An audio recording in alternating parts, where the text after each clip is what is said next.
What up, ladies and gentlemen, Chen Chen here bringing you guys another video. Today I am here back doing the most loved series on my channel, how to beat any matchup as Vladimir. Today's episode will obviously be Ekko, as you can see through the title. Now, you might be asking, Chen Chen, why is there such a big delay from this video to the last one? I know it has been a while, almost a month, and the honest answer is that I have been trying to switch up the format to where everyone can improve and everyone can understand, not just Vladimir players, right? There's going to be a ton more macro and just gameplay. It's going to be a longer sort of video, but it's going to be more informative with more tips, and just overall it'll be like a coaching session, right? You guys can understand exactly what I'm thinking. I feel as if the old format, it was a lot of me, going to the juicy parts and then explaining that, but not really getting the whole oversight on how to beat a matchup. So you're going to see through this format that it's going to be a lot more informative, and I hope you guys like this format a lot more than the old one. If you somehow don't, sure, I'll switch back to the old one, but I think this one is truly better and just more informative, and you guys can learn a lot more. There's enough rambling.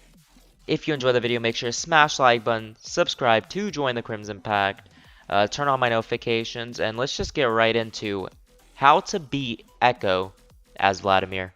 I'd love a pint. Alright, we are moving right along into runes. As you can see on the screen, no surprise really, the runes always stay the same. Obviously you change the flex, whether you're against an AP dealer or AD dealer, that's where you get armor or MR. But overall, phase rush is the go-to, and all these mini components are essential for Vladimir. That's why it's really hard to sway away from this rune page. No matter what, it's truthfully, this rune page, it just provides so much for Vladimir, and it will do wonders, especially for the Ekko matchup. Moving on to items, you already know basic items as well. I feel as if Vladimir is not really versatile within, what to build, what to take as runes, unless you're trying something new, or obviously there is the Proto Belt and Spellbinder debate, but overall, I would say Proto Belt is significantly better for this matchup against Ekko.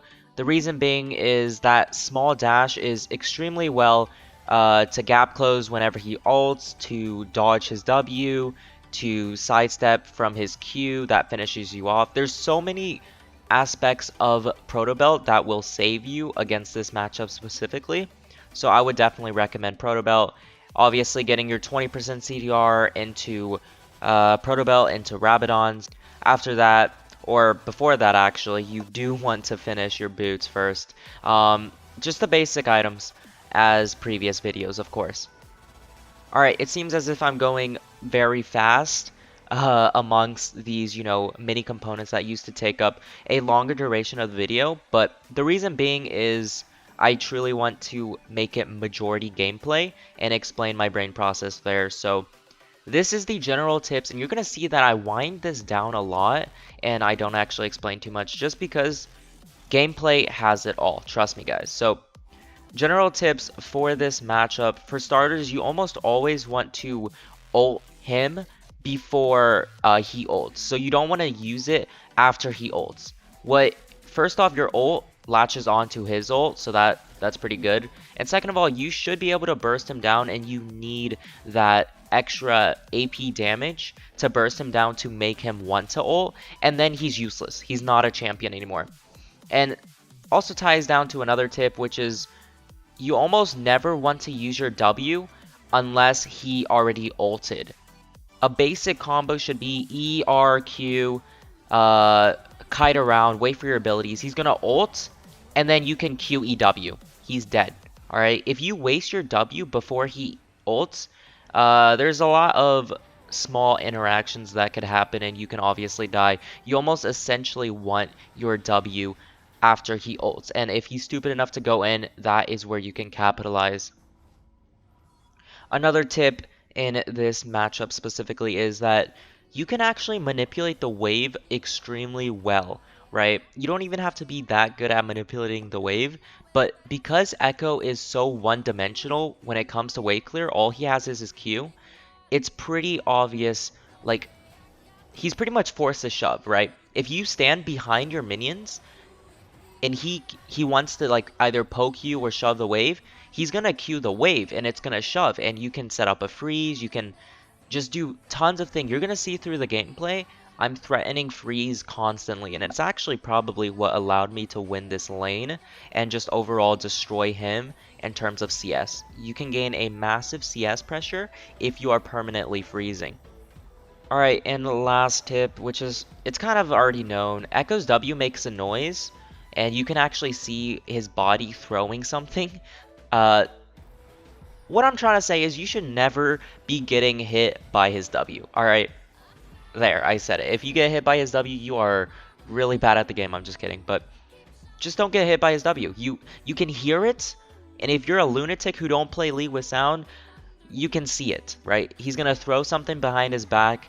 You're gonna see the animation, and then it takes so long before it actually arrives. You have plenty of time to walk back. Just respect him. When he doesn't have his W, which is a 15 something second cooldown, that's when you can abuse him. He's not a champion, right? His EQ, after he uses it, he's done, right? So that is pretty much it. Let's move right along to the gameplay. Alright, as you can see, it looks a bit different.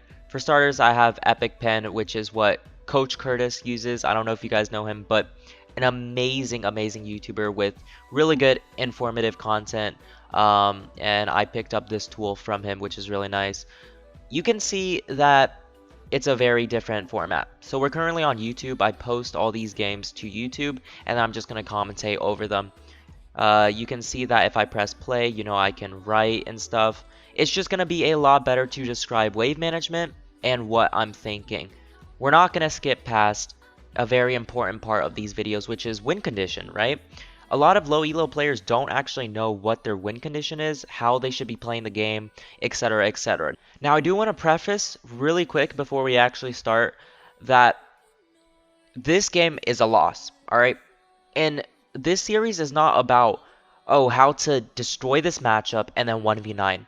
It's how to destroy the matchup so you are not inting or you're not losing, right? Because Vladimir's biggest weakness is the matchups. He sucks against maybe 90% of every matchup, either top or bot. Or not bot, I'm stupid.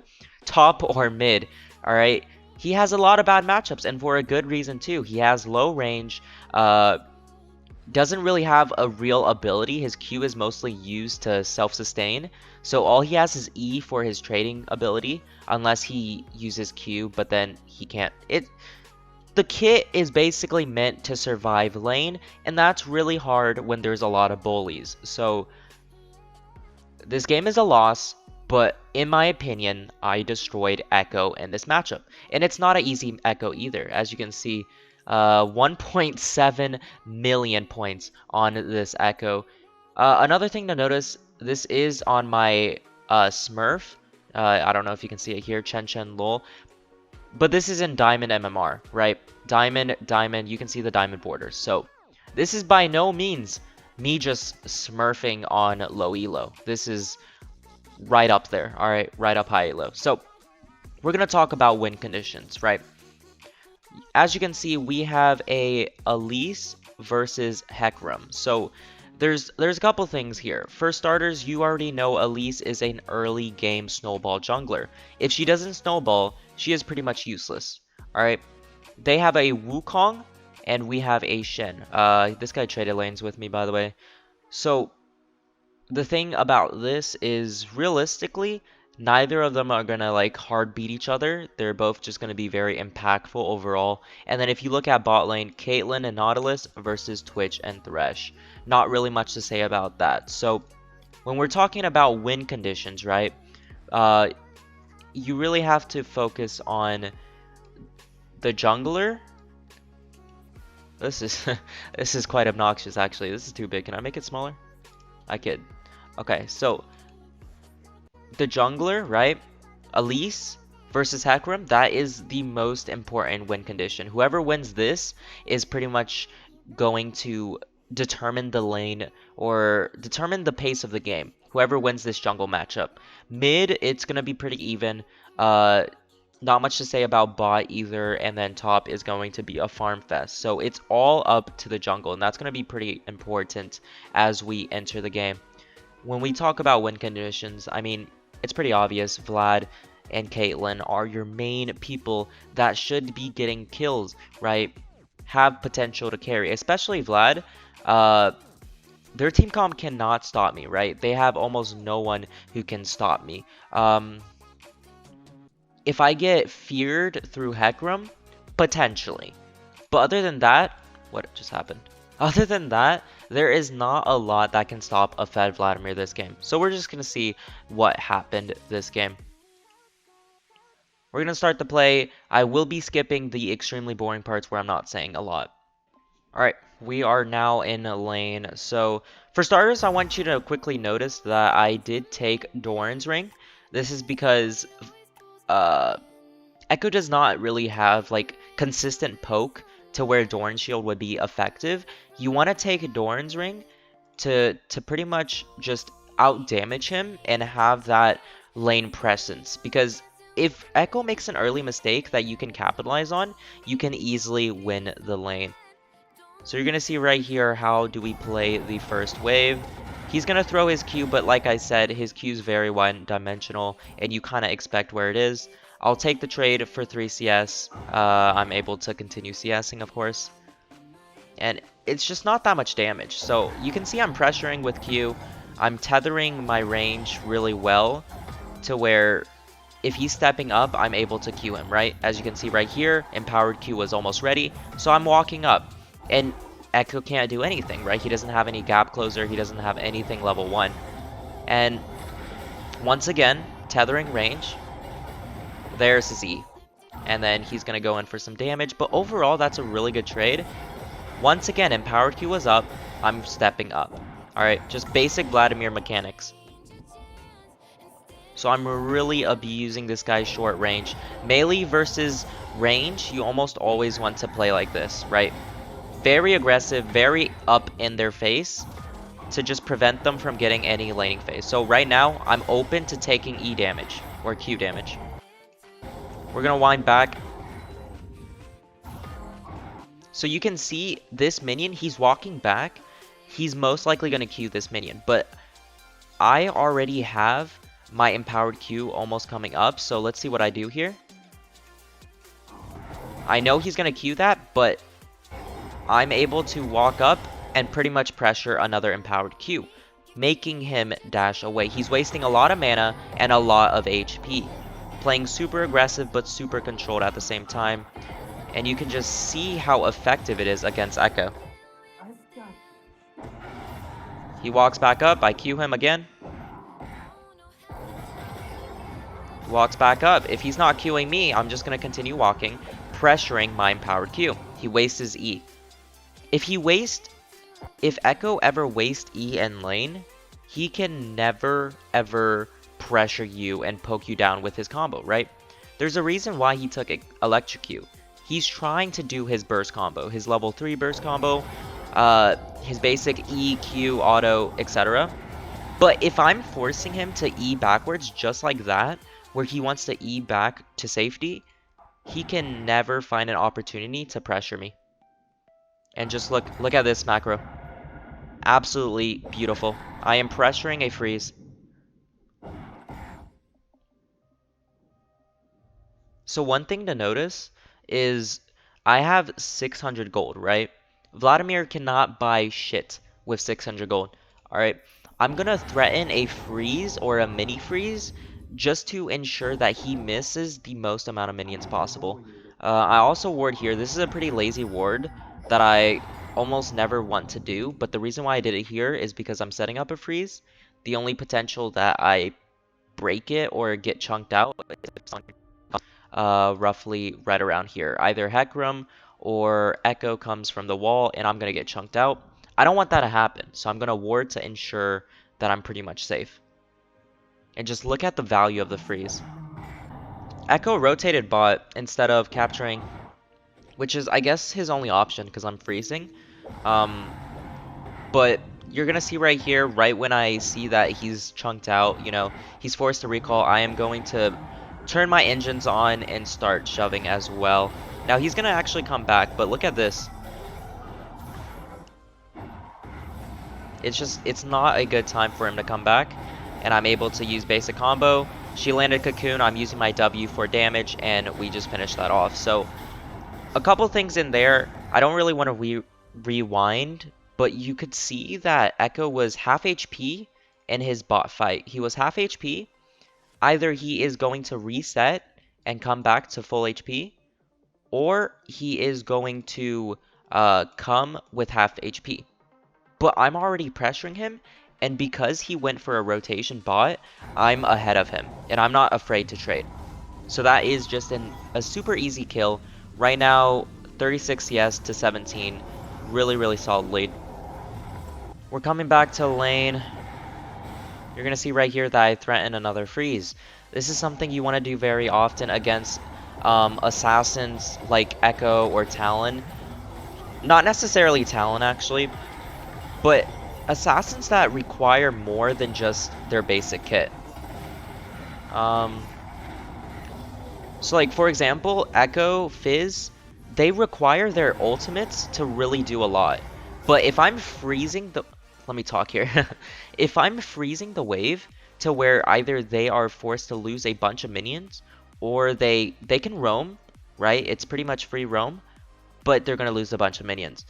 The reason why you want to pressure assassins like Ekko, Kiana, Fizz is because their kit really isn't the greatest early levels. The reason why I say Talon isn't the greatest example of this is because Talon level 3 super insane, super broken, so Talon would be the exception. You kind of want to hard shove Talon in, or at least keep the wave near the middle. But for Ekko, for Fizz, keeping the wave right around here and forcing a freeze is actually very beneficial. I got no clue how to use this software, holy shit. Right here, I'm just pressuring a trade. I'm totally fine to ult, and he ends up flashing, which is worth, of course. The reason why I go aggressive there is because I'm level 5, and he's level... No. The only reason why I go aggressive there is because I'm level 6, and he's level 5. You're gonna see, I'm still pressuring a freeze, and I'm basically forcing him off of the wave. So he's just completely screwed. Any normal game, a play like this, or consistent freezing and just pressuring, will guarantee that Ekko cannot play the game. But you're gonna see that my teammates actually kind of troll and feed Ekko despite him having almost no gold. Which is, in my opinion, what lost us the game, but... I'm perfectly fine to trade here. Even if I eat some damage, we're still keeping the freeze.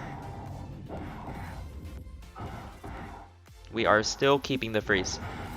I'm just going to use my Q to heal up. This is obviously too many minions, so I'm open to using my Q. And, okay, so this is a very advanced play, right? Let me make sure that we go through with it. Alright, let me rewind here. You're gonna realize something. So, what did I do here? As you can see, he's low and he's using everything, and then he's backing off. What does that tell me? As you can see, he's backing off. What I'm doing right now, I'm keeping the wave here. Okay?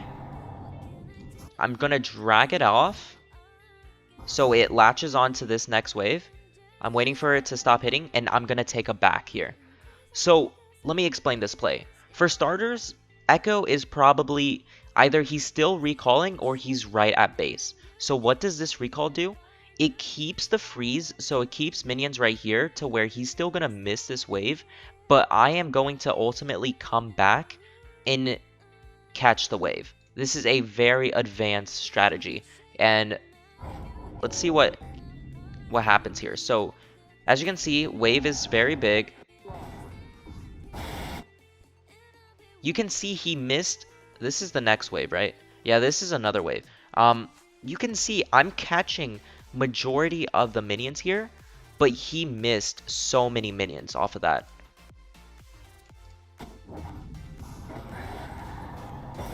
and bot is fighting. I really don't want to follow up with this.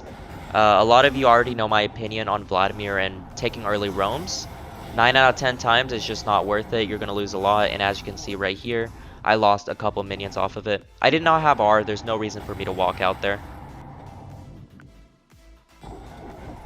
When I press tab, I'm going to show you guys the CS difference. Whoa, whoa, whoa. Slow down, buddy. Okay, it was 31 to 58, which is obviously really good. My farm could be better, but I'm playing a very controlled game to where I'm preventing Ekko from farming rather than me perfect farming.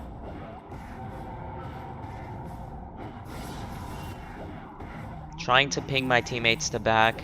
It's just not worth it. Like, I'd rather farm up and scale, but my teammates want to recklessly fight.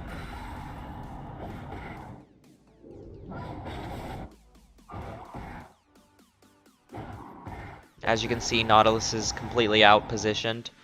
There's just no reason to help him at all. Like, I can't do anything as a Vladimir, early game Vladimir.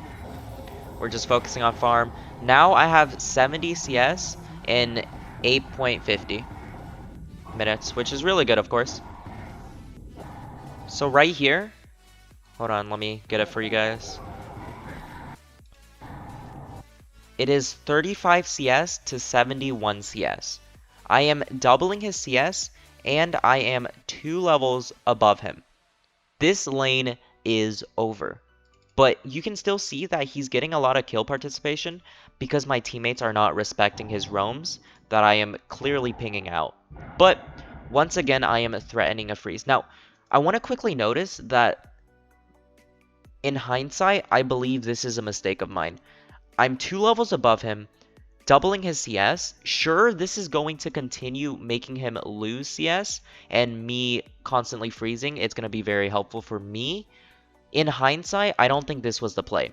The reason is we're losing 5 versus 3, and he's roaming a lot. So potentially I froze a little bit too much this game, and that's something I acknowledge. Giving this guy way too much roam pressure to where my teammates potentially lost off of it. Don't get me wrong, it's great for Vladimir, and it's great to get ahead. But if your teams are not following your pings, either you're missing or danger pings, this is not worth it. So I'm consistently setting up a freeze. You can see he doesn't like it very much. He is not a happy camper. We're just breaking it right here.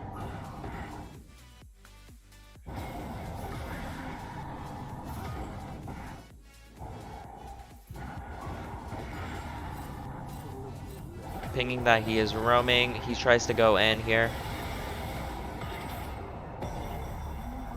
You can see my combo though. I'm not using ult too early because he has his W, and I'm just not wasting pool either, as said in the general tips. Now bot lane gets a really good kill right here, where there's 3 dead. He dives in.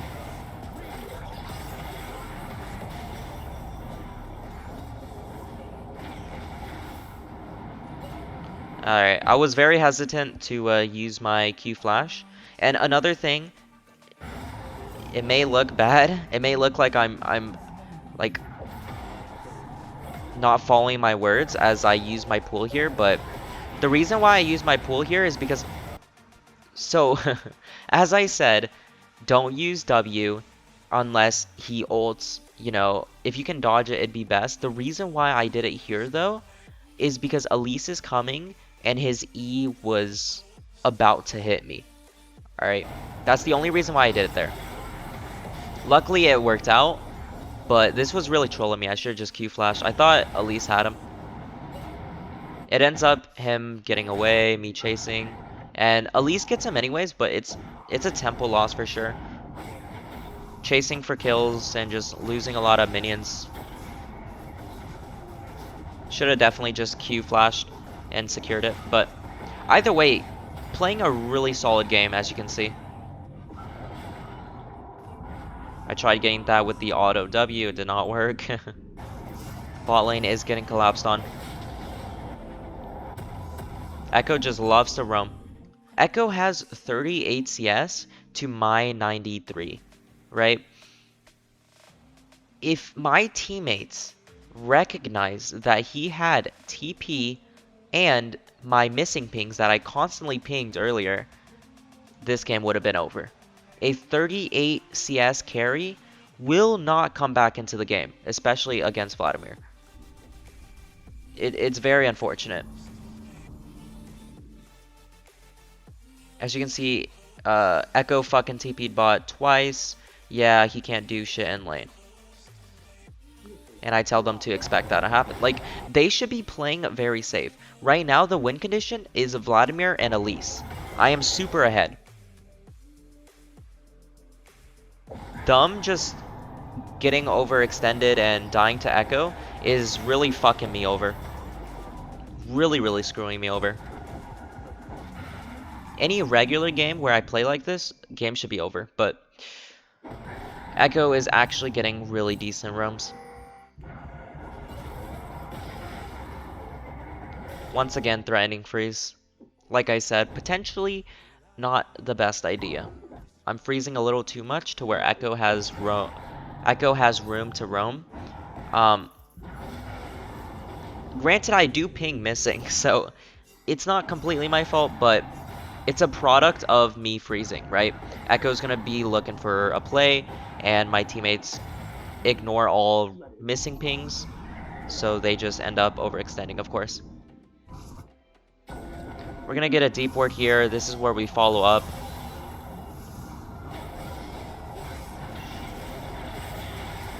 End up getting a nice free kill.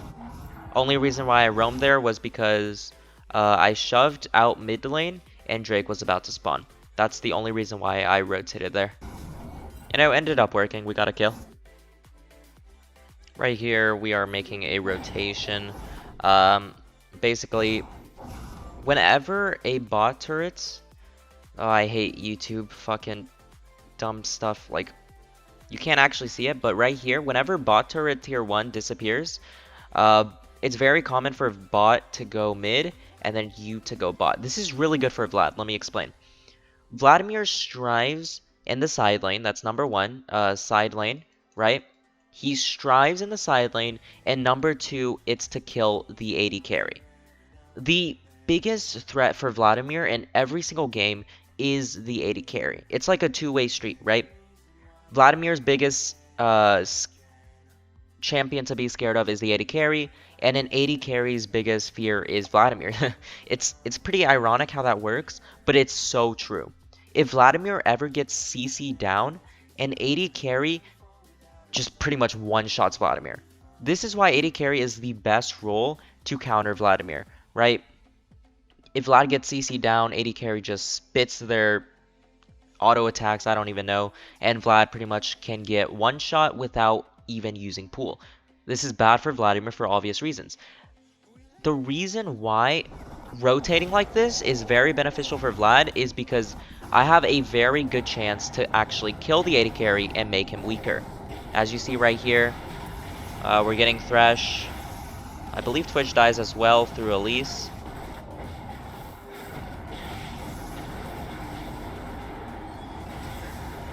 Yeah. I tried conserving my ult there. In hindsight, probably should have just used it. I did not think Twitch would go all in on Elise, but it is what it is. We ended up getting him, which is still really good. And we got a shutdown as well. I want to quickly pinpoint something that could potentially help you guys get like 10.0 CS per minute.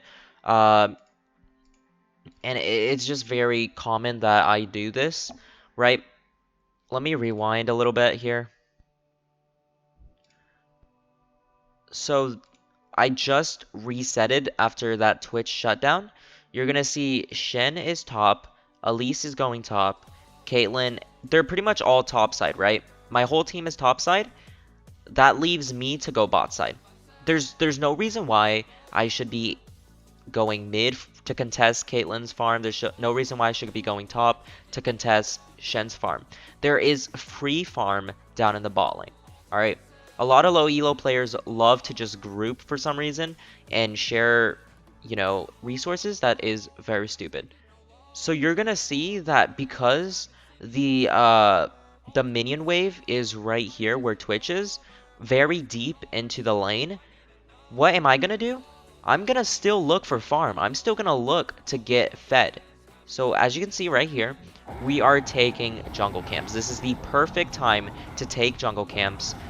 You can see Elise is top, and there is no way for me to catch. This is how you consistently get gold, how you consistently get 10.0 CS per minute.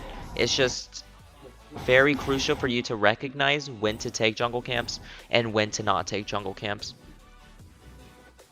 And through me going Gromp, Wave has perfectly set up roughly around the middle where I am more safe and not prone to just 1v5ing. Alright, we're going in for a play. Ekko's going in. Like I said in my general tips, you should always use ult early. So let me explain that. For starters, I really wanted to kill Twitch here, but I feel as if Ekko would have been a little bit more of a nuisance if I was like chasing Twitch. I feel as if, I don't know, but either way, I'm tunneled onto Ekko. You can see I ERQ. It's very crucial to ult him before anything. Now, wait, he actually didn't have ult this. He actually didn't have ult for some reason, but it's just a free kill. Basic combo. And he ends up dying. Twitch is over here. I think I end up dying here, actually. Unfortunate, but it happens. If you look at this, you're like, holy shit. The mid difference is insane. Alright, I am level 12 to level 9 with almost, like, I'm doubling his CS. It is insane how we ended up losing this game, and you guys are going to actually see how we ended up losing. You can already tell from here, though, my jungler fell behind. And as an early game snowball jungler, that's not good. That's a big no-no. That's one of the main reasons why we lost the game, but it's just crazy. I'm 3 levels above him, doubling his CS, and we ended up losing this game. So right here, I'm going mid. You can already remember assessment, right? Shen is bot. Caitlyn's resetting. There's no reason why I should be going top because Drake is almost up in 44 seconds. The only play is for me to run down mid, get some CS before I actually enter the Drake fight. You always want to assess where can you get the most amount of money and be at the right place at the right time. So since Drake is up in 40 seconds, I'm playing around it. There we go. They did not contest the Drake. Pretty much gave it to us for free. This is where we fight, I believe. I get a 2-man ult.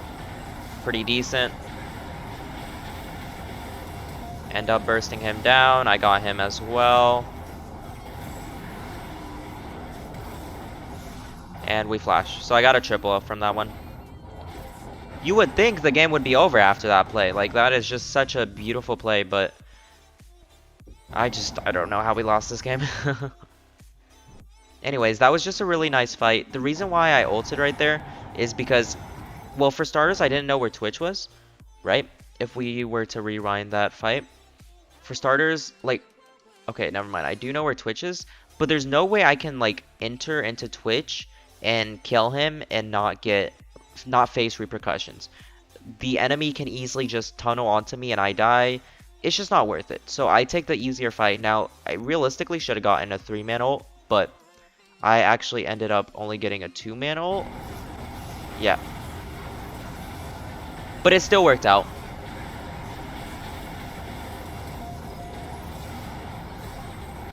Yeah, it still worked out. It's fine.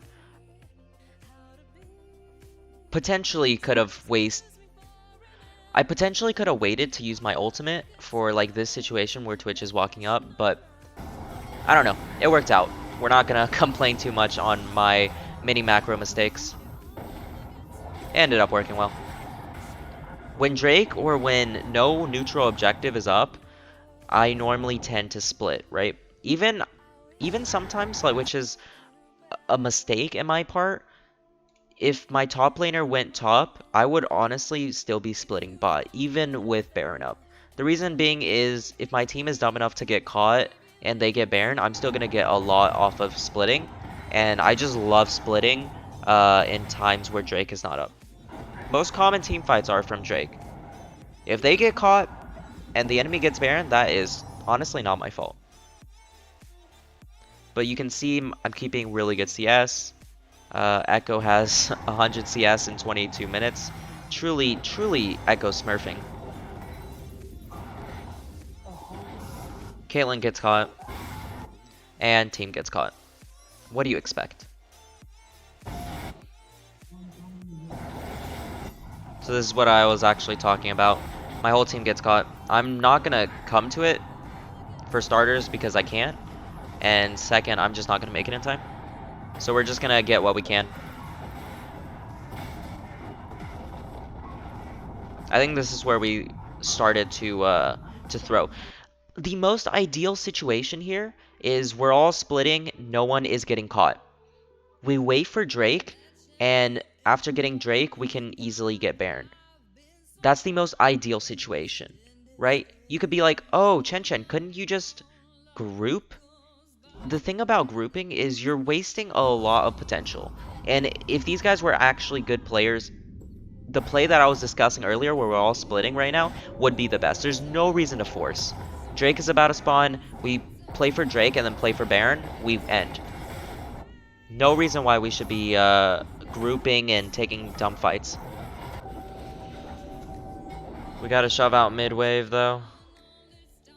This is where I'm like, oh, do I catch the mid-wave? Do we start the Drake? The reason why I decided to catch is because no one was there and we weren't starting the Drake, so I decided to get the wave, but my team decided to fight here. Very indecisive for my teammates. Either right there so this is where people started blaming me, by the way.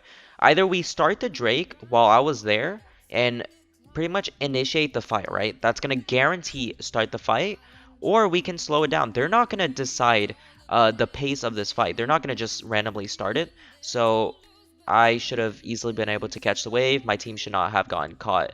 My team got caught right here, and apparently that is my fault for them getting caught, right? And I'm pretty sure this is where Nautilus types to me, actually. Yeah, I mute Elise, question pinging me. My teammates just have to look at positioning a lot better. Like, if you see that your mid laner is catching the wave and we're not starting, then don't try to blame other people, you know? But we lost Drake off of that.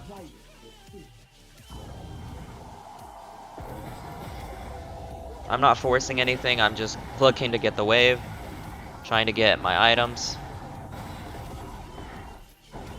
It is insane to me how Ekko is actually still in the game. Right here I'm typing basic things. Like, just play off of me. If my teammates decide to play off of me, right? I have Flash, I have Power Spike, I have Magi's. The game would be over.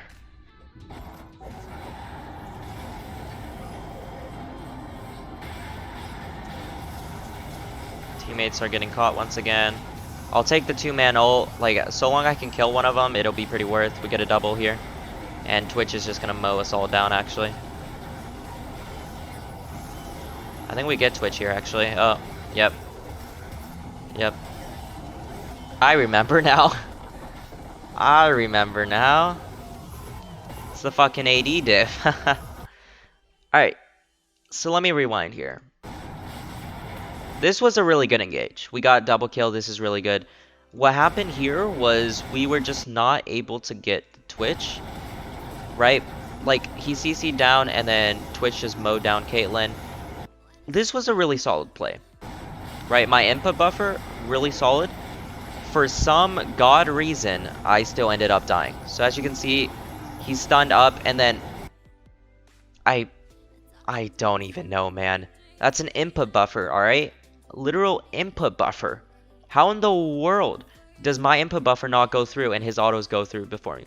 Anyways, 80 carries are very balanced. It is what it is. He ends up just killing Shen here as well, even though he is literally 1 HP.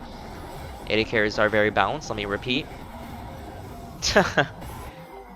And that is honestly where I think we lost. Twitch being 16-3-2. Yeah.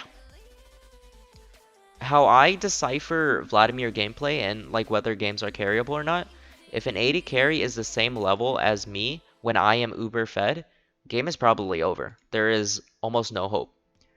And he built Wit's End. So this is why I'm trying to really force myself to get Void Staff and not really trying to take fights. Unfortunately, it's not really happening. Caitlyn is blaming me, saying Vlad wants to change the pace, we cannot win. It's not really changing the pace. It's me trying to get Void Staff so I can actually carry the game because you guys somehow threw it so hard. This game was a 4v5. Ekko was practically a bot, right? And he still is a bot.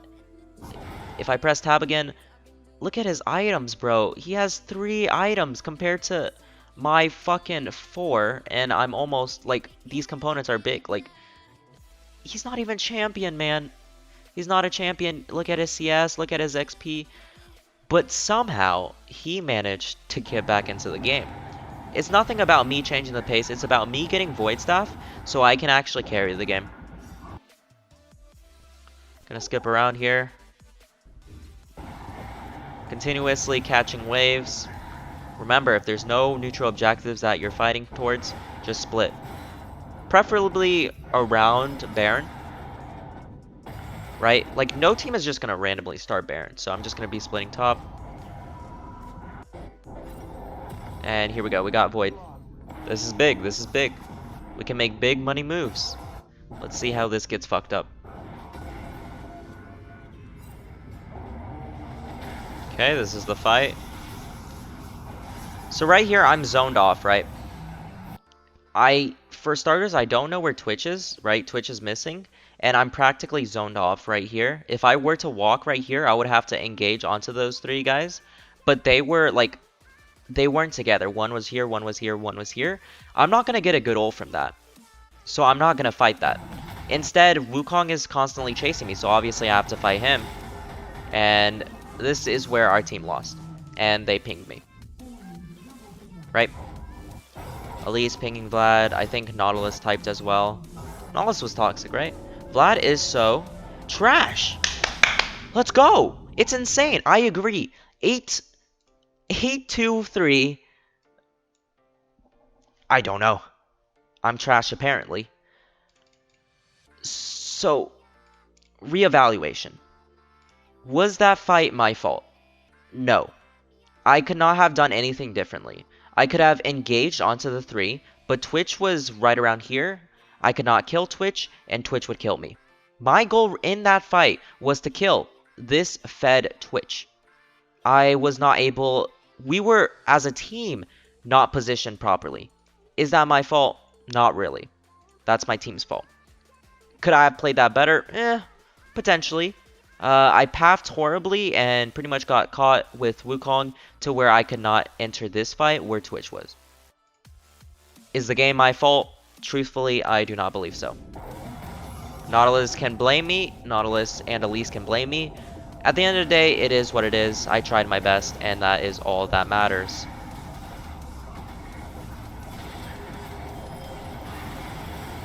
We're going to try to make a play here.